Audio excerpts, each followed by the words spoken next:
much accelerating power that you can apply to the tires before you start losing traction, right? Braking, it's going to be about the same. When you look at a contact patch, especially on slick tires, you're going to get about as much possible force out of that tire, as much traction, forwards and backwards as you are sideways. That's why normally they call it traction circle. Unless you're running like treads or something else, it's going to be relatively the same. And left, you're going to get about that much force, right? Same.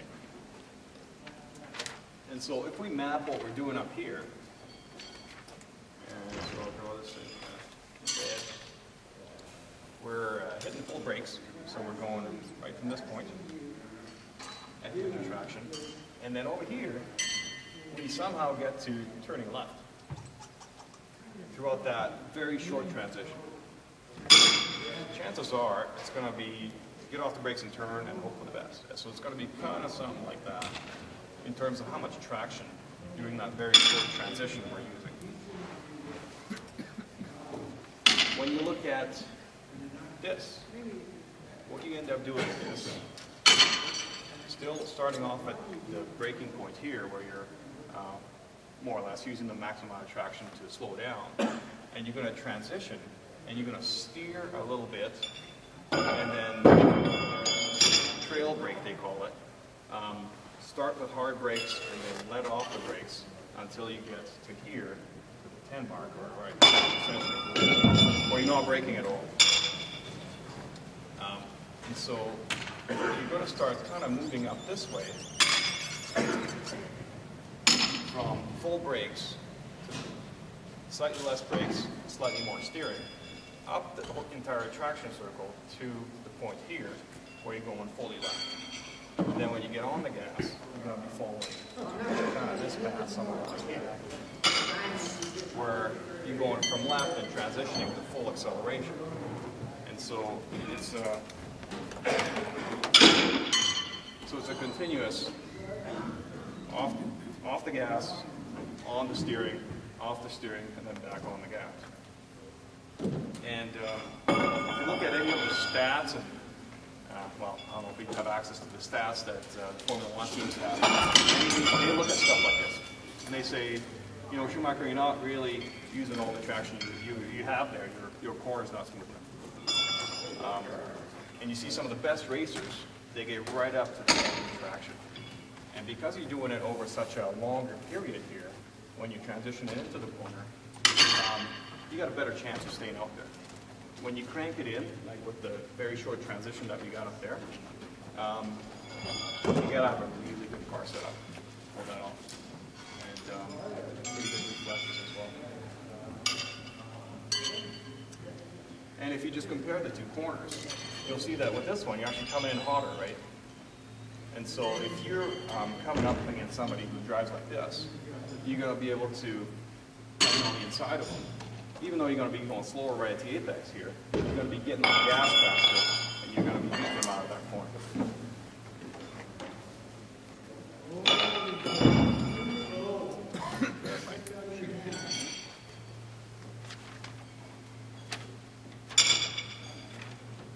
Yeah, this bothers some people. They got lower apex speed. And I watched that in Formula One as well. They'll have the stat there sometimes, apex speed for a certain corner. And the guys who are going fastest through the apex, the guys at the bottom of the grid. Fast guys never have the fastest apex speed. They're always doing this more than this. I mean, these are extremes, right? This is total extreme versus this is probably more ideal.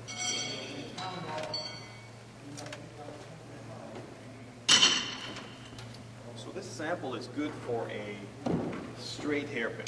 We got a lot of these, especially the one coming into the switchback over here. Especially the entry would look like that. The exit, of course, would because it comes into a switchback. But that's where you could do something like this. And for the most part, I like to stick to this parabola type of smooth coming into a corner until you're steering fully and not braking or accelerating, and then transitioning out smoothly on pretty much every part of the track. Even 90-degree corners. You wouldn't do it to perhaps this extent, so your parabola into a 90 will look probably closer to a smooth arc if you do constant speed. I'm not really a big fan of the constant speed corner. And even in Formula One, when I'm listening to the guys race, when they have the inboard camera showing, the guys that are going fast are the guys that are always accelerating or decelerating. You can see a couple of guys who are keeping constant speed as they get through at least a part of the corner. They're the slow guys.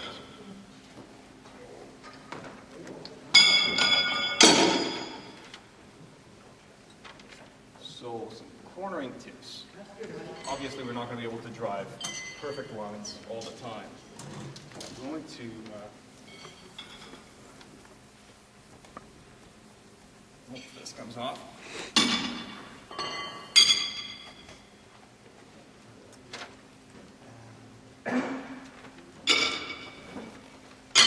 So if you're looking at 90,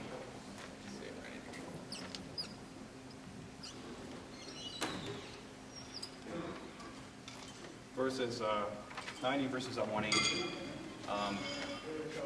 For the most part, I focus on different things. For a 90, it's probably more important to carry speed rather than being super tight. Because say if you're off by a foot here,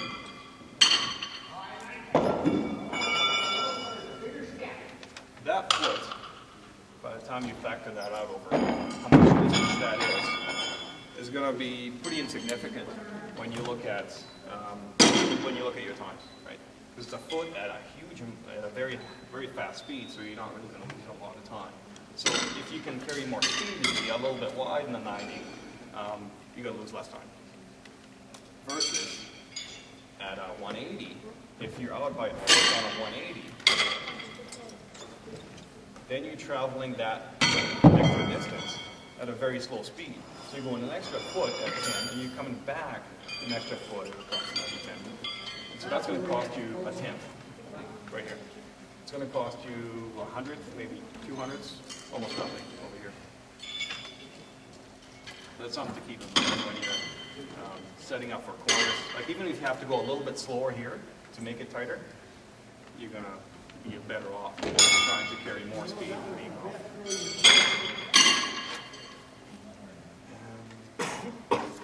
Let's see. So the way this kind of parabola concept applies to some of the corners we might find in like Lethbridge next week, I could draw. Let me erase this.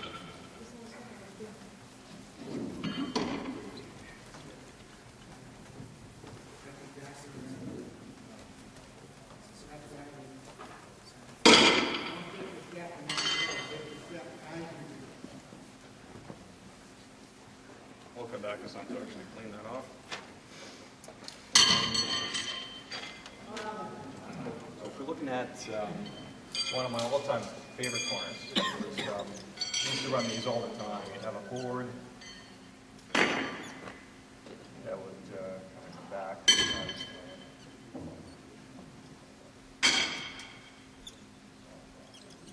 Another board here. Yeah. At one point, we had a track that kind of looked like that. And the focus on here is this S section. So where you could drive, kind of take this almost as a 90-degree corner. And again, a 90. Try and carry as much speed as you can. Straight section.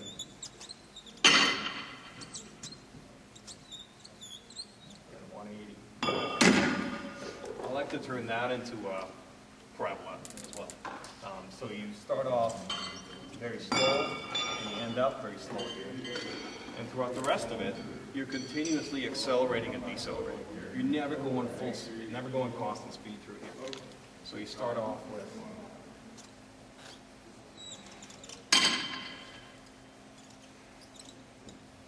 and then continuously you get to the point where this is your fastest on the entire arc. So you're hitting it into the corner. And if you get greedy, you're going to break a wheel here, because you're kind of hitting it through the whole section. But you kind of start off slow,